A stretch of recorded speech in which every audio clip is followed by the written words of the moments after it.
Hi, I'm Mike Tully, Chief Operations Officer with the Lake County Forest Preserve District in Lake County, Illinois, and President of the National Association of County Park and Recreation Officials, NACPRO. As President, it's my privilege to present the 2019 awards for outstanding people, places, projects, and programs from county and regional park agencies across our country. Now, I was looking forward to seeing you all in Hamilton County, Ohio this past May, but things changed a bit this year, so we're doing things a little differently. So sit back, and for the next 15 minutes or so, you'll see some amazing things, and I think you'll be inspired. I know I was.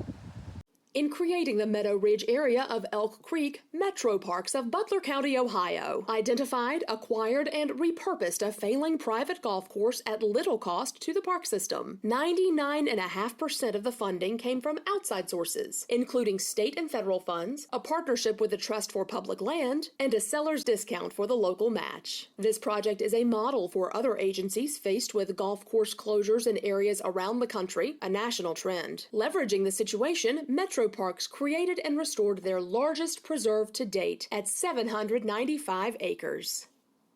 What began in 2014 as a simple outreach idea focusing on conservation initiatives has evolved into a public service that Hamilton County residents eagerly anticipate every year. In 2019, nearly 12,000 pounds of holiday lights were gathered and processed, then refined into materials to re-enter the manufacturing stream. The project kept nearly 45,000 strands of lights out of landfills. It also reduced mining of virgin materials, which is environmentally damaging. The project is a partnership with the Hamilton County Electronics Recycling Company, Cohen. It donated $2,000 back to Great Parks with a matching gift that supports Great Parks' ongoing conservation efforts.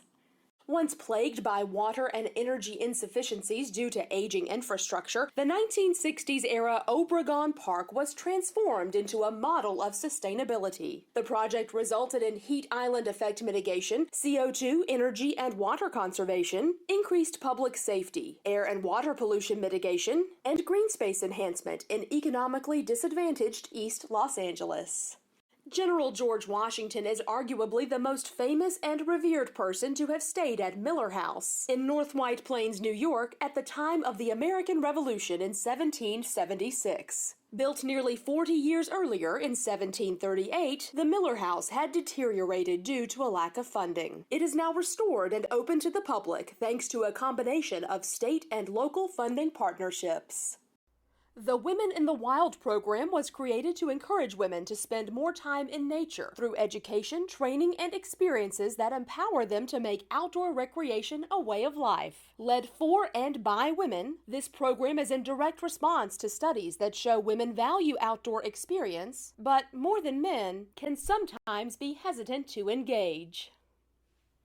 A public service campaign in the summer of 2019 tackling use problems in preserves, including littering, uncontrolled dogs, and inconsiderate trail users, took an in-your-face approach to changing bad behavior. Using a video series and social media posts, Don't Be a Jerk received local and national media attention. And it worked. It got people talking about preserve courtesy, with overwhelmingly positive response from the public. Crestmore Manor has served as the Parks Department headquarters for more than 40 years. The 1950s colonial revival home originally belonged to local restaurateur and horse rancher W.W. Tiny Naylor. The addition of new construction in 2019 incorporates the original mansion and improvements made to the campus over 4 decades. The beauty of the site itself, adjacent to the Santa Ana River and Rancho Jurupa Park, create a highly desirable and idyllic setting to work, meet, and celebrate. The Lazar family are the embodiment of citizen stewards, sharing their love of the environment and the natural world in both personal and tangible ways. In addition to volunteering with the Invasive Management Area program, the family created an endowment, the Lazar Family Fund, to support natural resource efforts of Fairfax County Parkland. The fund was established in memory of Tibor Lazar's parents, Rita and Chubba Lazar, and their environmental legacy.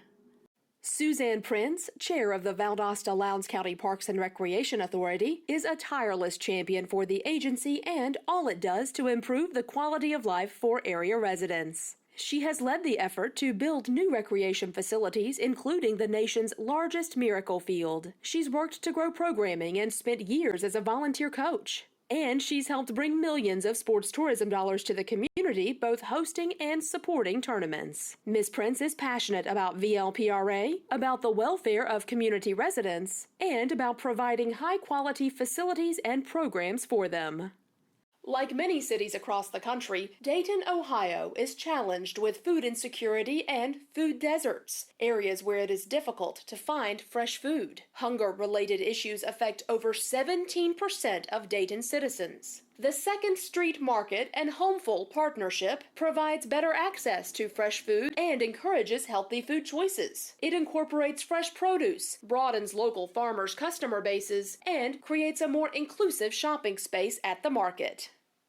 Since its creation in 2007, the Preservation Foundation of the Lake County Forest Preserves has raised over $21 million from 4,183 donors to extend and accelerate the agency mission. It's led by a dedicated board of community leaders who donate their time, talent, connections, and resources. In 2019, the foundation worked with the Forest Preserves to establish and launch its first permanent endowment in support of tree planting, reforestation, and to maintain 20,000 acres of land that has been restored to ecological health, thereby creating an innovative public-private partnership.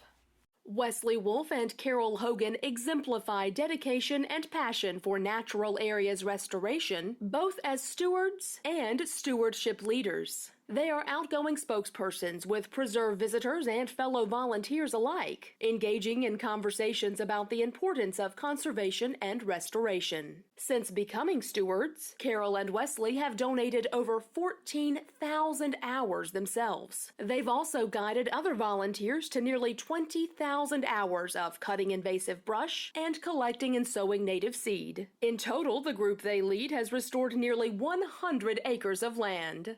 As an active member of the Charlotte County Parks and Recreation Advisory Board for over 14 years, Bill Dryberg has played an instrumental role in improving the park system and quality of life in Charlotte County. For over a decade and a half, Bill has dedicated himself to advising on master plans, promoting national accreditation, supporting tax incentive initiatives, building and improving major parks and rec facilities, assisting with fundraising efforts, and helping with agency leadership structures. His hard work and passion show in all he does for the community. Metro Parks Toledo partnered with Mercy Health to open Fit Park Paddle, which includes the region's first kayak share. The park is designed to immerse visitors in a total wetland experience with a spectacular 360-degree view of 3 interconnected marshland units near Lake Erie. Fit Park Paddle is a great example of Metro Park Toledo's commitment to provide unique experiences that encourage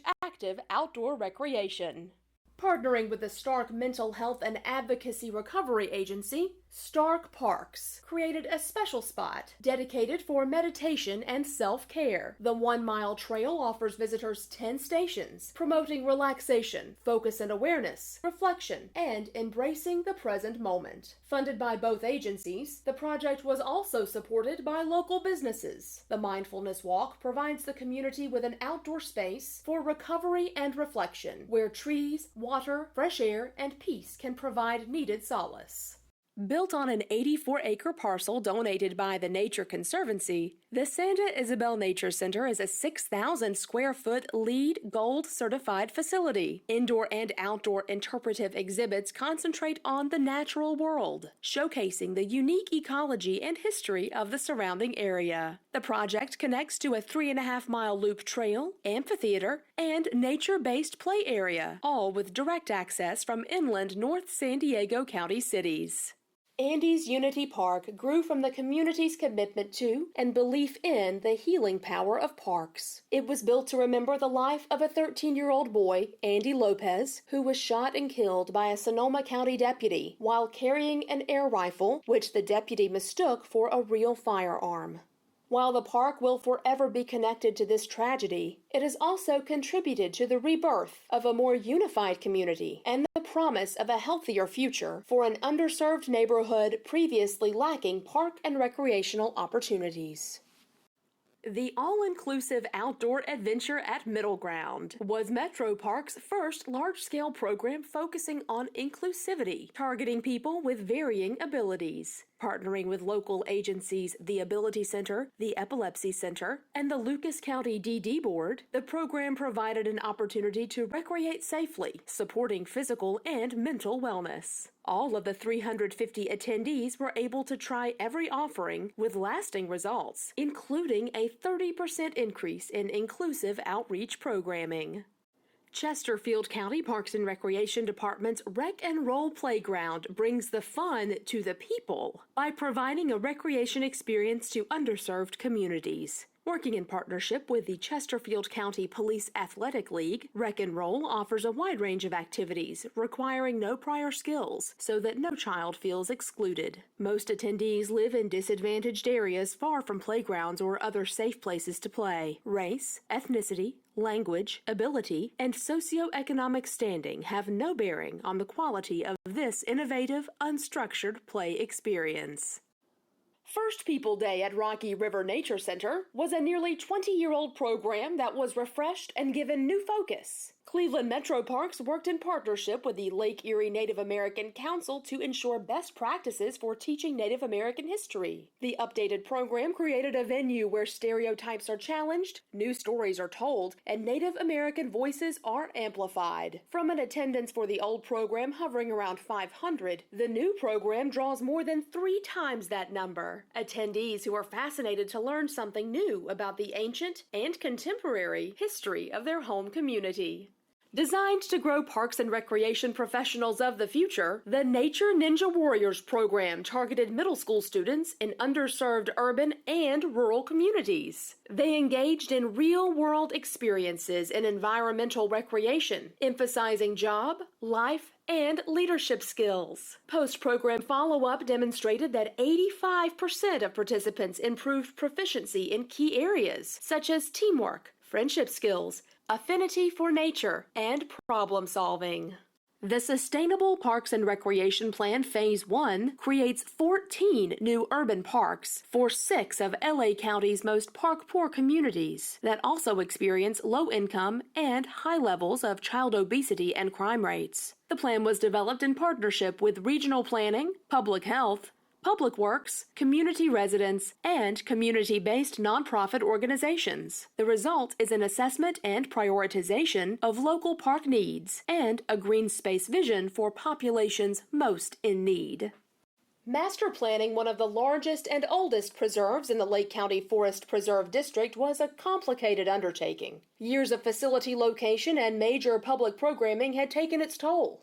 Accomplished by working across departments and directly with the public, the new plan provides a compact, efficient design with right-sized infrastructure, significant reduction in annual operating costs, is ADA compliant, and respects the site's natural resources. The redevelopment of Lakewood Forest Preserve will positively impact the quality of life for residents for generations and will serve as a model for future district planning. Starting as an aquatics instructor in 1980, Jill Geller has worked for 36 years for Johnson County, becoming executive director of the district in 2014. During her tenure, 4 new parks were opened, comprising 2,500 acres of land. Partnerships were formed, including the Johnson County Arts and Heritage Center, and student fitness programs were created, to name just a few of her innovations and initiatives. Jill has career-long activity at the state and national levels in parks and recreation. She's donated her time, passion, and expertise to the greater mission of well communities in Kansas and across the country. Recently retired after nearly 40 years of service, Scott Bangle began his career as a park ranger in San Bernardino and ended as Parks Director and General Manager of Riverside County Regional Park and Open Space District. He was well known for the relationships he built with elected officials, peers, and especially staff. Under his direction, the district achieved NACPRO accreditation, a distinction that capped Scott's career, which included achievements in financial accountability and management of over 100,000 acres of public land. John Wicker began his career in 1978 as a lake lifeguard. From that modest beginning, he has had a major impact on the parks and recreation industry. He built the mission of the LA County Department of Parks and Recreation, championed innovation, worked to build healthy communities, and advance social equity and cohesion. John retired on March 26, 2020, after a nearly 42-year career, during which the depth and breadth of his accomplishments advanced the good work of parks in Los Angeles County and across the nation. People with intellectual or physical disabilities are often left on the sidelines when it comes to fitness. One of the first of its kind, the Adaptive Athlete CrossFit program, incorporates exercise with inclusive techniques. The goal is to prepare participants for daily life and remove barriers to exercise. Designed to foster independence, training with others who face similar challenges helps everyone understand their own potential and leads to improved quality of life. Adaptive kayaking and archery are building confidence and boosting self-esteem in Eastern Virginia. Chesterfield County Parks offers kayaking and archery in adaptive settings to great success as a partnership with Sportable. It's an adaptive sports club for those with physical disabilities. Program staff have become a resource for similar programs in the region. Small success achieved in each class by each individual feed into and support the larger goal of physical and emotional independence for participants. That is the ultimate satisfaction. Dragonfly Trail Network is part of Columbus's 34-mile off-road greenway trail system. It provides connectivity for trail users and makes the city more walkable, bikeable, and healthier. Traditionally a city of cars, Columbus has become a community that advocates for and demonstrates what trails can mean for quality of life. The brainchild of two civic leaders, Ken Henson and Betsy Covington, Dragonfly Trails Network is a wonderful example of the success that comes with a public-private partnership. The 6-mile Valley Parkway Connector Trail was laid out more than 100 years ago as part of park founder William Stinchcombe's vision of an interconnected emerald necklace. With this vision realized, bicyclists and pedestrians finally have access to 33 consecutive miles of paved, off-road, shared-use trails. They then connect to the Towpath Trail, part of the statewide Ohio to Erie Trail, and on to the Cuyahoga Valley National Park. Using local, private, state, and federal funding, strong partnerships allowed for outreach to the community and resulted in positive solutions to trail building challenges.